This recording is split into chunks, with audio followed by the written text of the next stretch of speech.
बिस्मिल्लाहिर्रहमानिर्रहीम। अस्सलाम वालेकुम। उम्मीद लرم چې تاسو ټول به روغ جوړ او ژوند ته به تازه یې.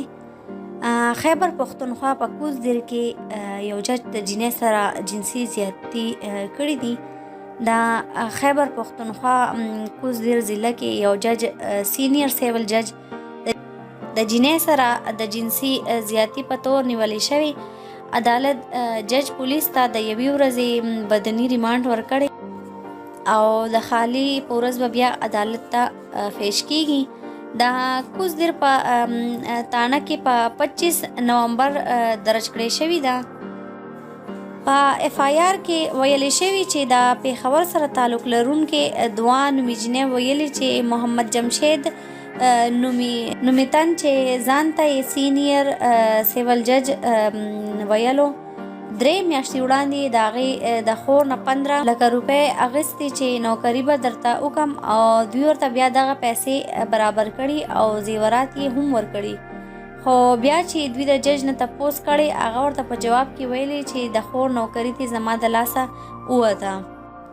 دوه تور لګولې جج ورته ویلي چې هغه دې لاړه شي نو زیورات به ورته حواله کړو او هغه ورسره بیا په سرکاري ګاډي کې تلی وه او هلته جج د جنسي زیاتۍ خواهش ظاهر کړی دی او د انکار کولو په صورت کې جج ورسره په زوره جنسي تیره کړي او زیورات یې هم نه دي ورکړي.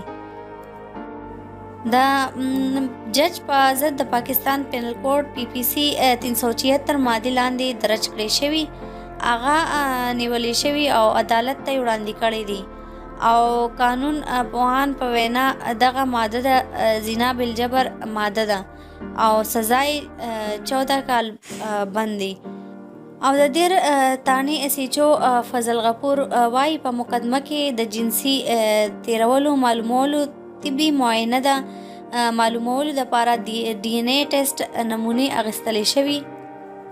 خو دوه نور وایي چې د هغې سره جنسي تیره شوې ده ځکه مقدمه درج کړې شوې ده او هغه وویل چې د ریمانډ نه پس چې کوم دی نو د خالي په ورځ به بیا عدالت ته وړاندې کولی شي.